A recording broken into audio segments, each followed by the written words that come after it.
সারমেয়র মাংস খাসির মাংস বলে বিক্রি করার অভিযোগে গ্রেফতার এক। ময়নাগুড়ি পানবাড়ি এলাকায় প্রতারণার এমনই এক ঘটনা প্রকাশ্যে এলো। ঘটনাটি ঘটে বৃহস্পতিবার।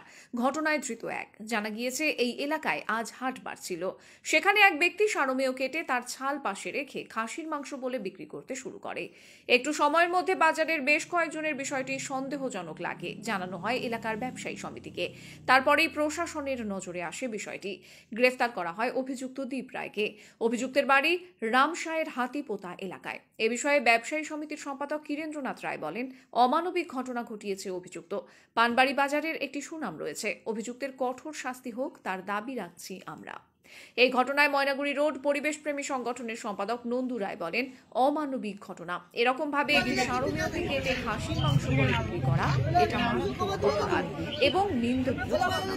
এই ঘটনা একটি নিন্দনীয় ঘটনা। এটার আমরা প্রতিবাদ করছি। অভিযুক্ত দৃষ্টান্তমূলক শাস্তি হোক। এ বিষয়ে আমরা যা শুনেছি সেই ঘটনায় অবাক করার মতন ঘটনা। এ ব্যাপারে আমরা বিষয়টি তদন্ত করে দেখব। আচ্ছা, আজকে যে পানবাড়ি বাজারে একটা মাংস নিয়ে যে একটা উঠলো, এই ব্যাপারে কি বলবেন আপনি?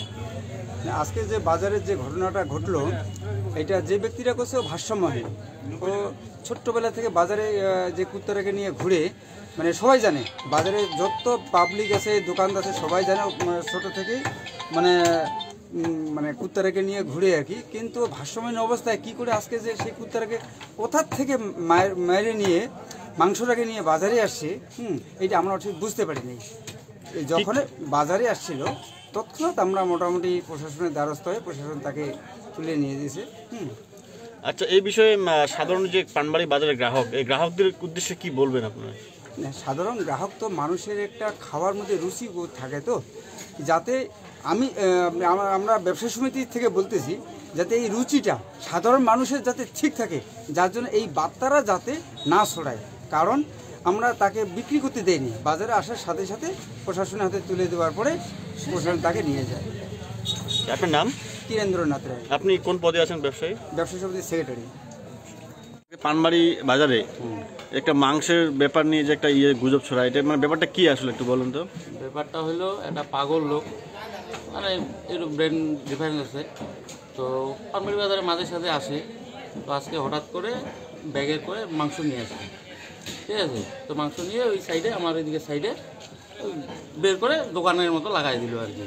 তারপর তো আমরা তো পানবাড়ি বাজারে তো এরকম মাংস চলে না, বাইরে থেকে আইনে কাটতে দেই না, আমরা তো এখানেই কাটি। তো ওইটাই কমপ্লেন করা হলো, ও উঠবে না, লাঠি মুঠি নিয়েছিল। আমরা ভয়ে কেউ যাইনি, সাথে সাথে ফাঁড়িতে ফোন করছি, ফাঁড়ি এসে উঠে নিয়ে ফাঁড়ি এসে দেখলো যে ওটা ইসের মাংস। হ্যাঁ। আচ্ছা, আপনার নাম? কৃষ্ণ অধিকারী। আপনি কিসের ব্যবসা করেন? মাংসের দোকান। আজকে পানবাড়ি বাজারে একটি ঘটনা আমি শুনেছি। তো সেখানে এক ব্যক্তি নাকি তার নিজের পোষ্য কুকুরকে মেরে মাংস বিক্রি করতে আসে খোলা বাজারে, পানবাড়ি বাজারে। তো সেখানকার মানুষরা সেই ব্যক্তিকে আটকে রেখে ময়নাগুড়ি থানায় খবর দেয়। তারপর ময়নাগুড়ি থানা পুলিশ গিয়ে সেখানে সেই লোকটিকে উদ্ধার করে নিয়ে আসে। তো ওখানকার মানুষ যা বলছে যে লোকটি হচ্ছে ভারসাম্যহীন মানসিক রোগী। তো এই মানসিক রোগীর মধ্যে হয় কি, যে এই যে প্রবণতাটা যে নিজের পোষ্য কুকুরকে যদি মেরে মাংস বিক্রি করতে বাজারে আসে, তো এটা পরবর্তীতে যাতে কোনো মানুষের উপর বা কোনো বাচ্চার উপর যাতে অ্যাটেক না হয় সেই দিকটা লক্ষ্য করতে হবে। কারণ এইসব মানুষের থেকে একটু সাবধানতা অবলম্বন করাই ভালো।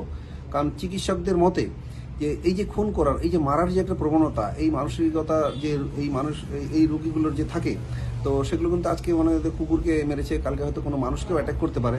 সুতরাং এই রোগীকে খুব দ্রুত চিকিৎসার একটা ব্যবস্থা করা দরকার সরকারের পক্ষ থেকে, এবং প্রশাসনের এটা নজরদারি আমরা আশা করছি যে সেই লোকটার উপরে যাতে নজরদারি রাখে এবং পরবর্তী যাতে এরকম কোনো বড়সড় দুর্ঘটনা না ঘটে সেই দিকটা যেন প্রশাসন এটা লক্ষ্য করে। চিকিৎসা করলে সম্ভবত ঠিক হতে পারে, সেটা সঠিক এটা চিকিৎসকরাই বলতে পারবে। হ্যাঁ, আমরা পিপিএস ময়নাগুড়ি।